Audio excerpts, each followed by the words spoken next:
Mga kapuso, siguraduhin pong nakalak ang inyong sasakyan habang kayo bumibiyahe.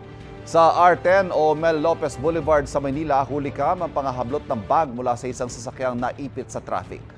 May unang balita si Oscar Oida. Sa videong ito na nakuha ng GMA Integrated News, makikita ang dalawang lalaki na animoy sinisipat ang isang dumaraang sasakyan sa Road 10 sa Maynila.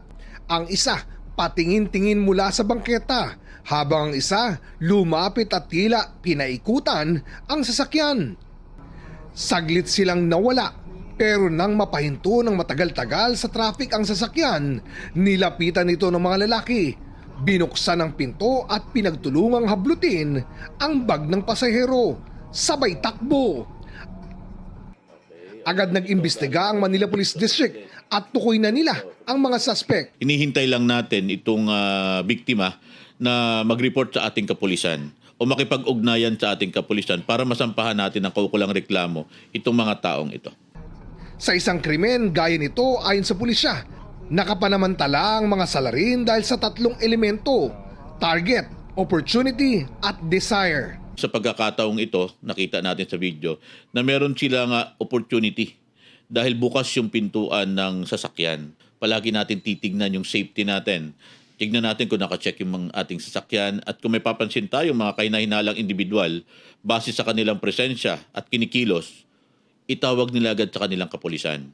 Paalala ng isang road safety expert, maging alisto lalo na sa mga lugar na alam na delikado. Unang-una, dapat nilalak lahat ng pinto ng kotse. Palagi nakalak ang lahat ng pinto. Baka pwedeng nalalak o naka-strap o kahit na ano, para lang hindi madaling damputin.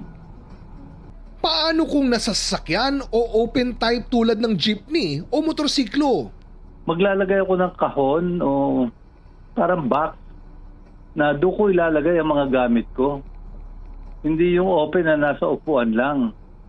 Kasi madaling damputin eh. Kung meron kang box na nalalak doon sa motorsiklo, ilagay nila doon yung kung ano man yung dala nilang valuable. Makatutulong din daw kung may dashcam sa mga sasakyan. Ito ang unang balita, Oscar Oida para sa GMA Integrated News. Kapuso, huwag magpapahuli sa latest news and updates. Mag-iuna ka sa balita at mag-subscribe sa YouTube channel ng GMA Integrated News.